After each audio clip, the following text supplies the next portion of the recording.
ഇന്ന് ഞാൻ ഉണ്ടാക്കാൻ പോകുന്നത് റവ സേമിയ കിച്ചടി. അതിന് വേണ്ടിയിട്ട് 1 കപ്പ് റവ എടുത്തിട്ടുണ്ട്, പിന്നെ ഒരു 1/3 കപ്പ് സേമിയ എടുത്തിട്ടുണ്ട്. ഇനി ഉണ്ടാക്കാൻ തുടങ്ങും. ഇനി റവയും സേമിയ ഒന്ന് വറുത്തെടുക്കണം. അതിന് വേണ്ടി ഞാനൊരു പാൻ ചൂടാക്കാൻ വെച്ചിട്ടുണ്ട്. അതിലേക്ക് സേമിയ ഇട്ട് കൊടുക്കും. ഇപ്പോൾ സേമിയ ഇട്ട് കൊടുക്കുക. എന്നിട്ടൊന്ന് നന്നായിട്ടൊന്ന് വറുത്തെടുക്കണം. ഒരു ബ്രൗൺ നിറം ആവണ വരെ വറുക്കണം. ഒരു മീഡിയം ഫ്ലെയിമിൽ വെച്ചിട്ട് വറുത്തെടുക്കാം. സേമിയ നന്നായിട്ട് വറുത്ത് എടുത്തിട്ടുണ്ട്. ഇതിൻ്റെ കളറൊക്കെ മാറിയിട്ടുണ്ട്. ഇനി ഇതൊരു പാത്രത്തിലേക്ക് മാറ്റാം. റവ ഇട്ട് കൊടുക്കാം. അത് നന്നായിട്ടൊന്ന് വറുത്തെടുക്കണം. റവ നന്നായിട്ട് വറുത്തെടുക്കാം. ഇപ്പോൾ റവ നന്നായിട്ട് വറുത്തെടുത്തിട്ടുണ്ട്. ഇതൊരു പ്ലേറ്റിലേക്ക് മാറ്റി വെക്കാം. ഇനി കിച്ചടി ഉണ്ടാക്കാൻ തുടങ്ങാം. അതിന് ഞാൻ പാൻ ചൂടാക്കാൻ വെച്ചിട്ടുണ്ട്. അതിലേക്ക് കുറച്ച് വെളിച്ചെണ്ണ ഒഴിച്ചു കൊടുക്കാം. എണ്ണ ചൂടായിട്ടുണ്ട്. അതിലേക്ക് കടുക് ഇട്ട് കൊടുക്കാം. 1 ടീസ്പൂൺ കടുക് ഇട്ട് കൊടുക്കാം. 1/2 ടീസ്പൂൺ ഉഴുന്നുപരിപ്പ്.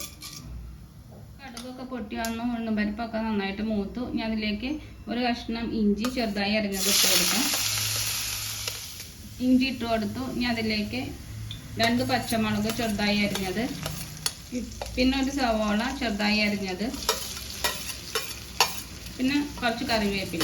ഇനി ഇതൊന്ന് നന്നായിട്ടൊന്ന് വാടി വരച്ച ഉള്ളിയൊക്കെ നന്നായിട്ട് വാടി വന്നു. ഇനി അതിലേക്ക് 1/4 ടീസ്പൂൺ മഞ്ഞൾപ്പൊടി ഇട്ട് കൊടുക്കാം. അപ്പോൾ മഞ്ഞൾപ്പൊടി ഇട്ടിട്ടൊന്ന് നന്നായിട്ടൊന്ന് മൂത്ത് വരണം.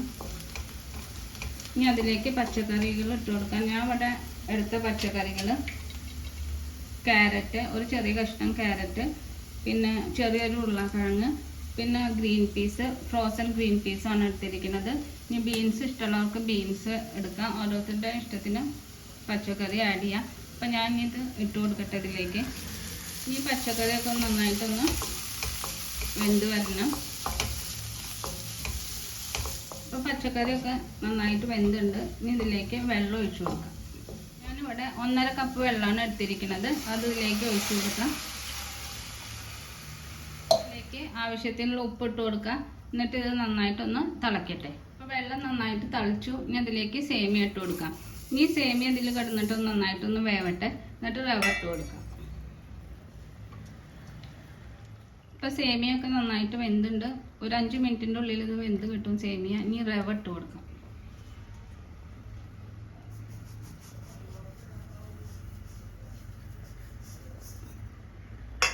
ഇനി ഇതൊന്ന് നന്നായിട്ടൊന്ന് മിക്സ് ചെയ്യാം. ഒരു മീഡിയം ഫ്ലെയിമിലിട്ട് വേണം മിക്സ് ചെയ്യാൻ.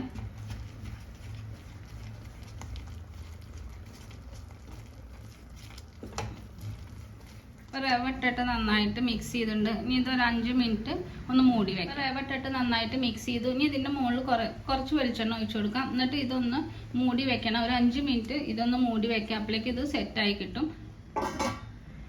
ഇനിയിപ്പം കിച്ചടി ആയിട്ടുണ്ട്. ഇത് സെർവ് ചെയ്യാം.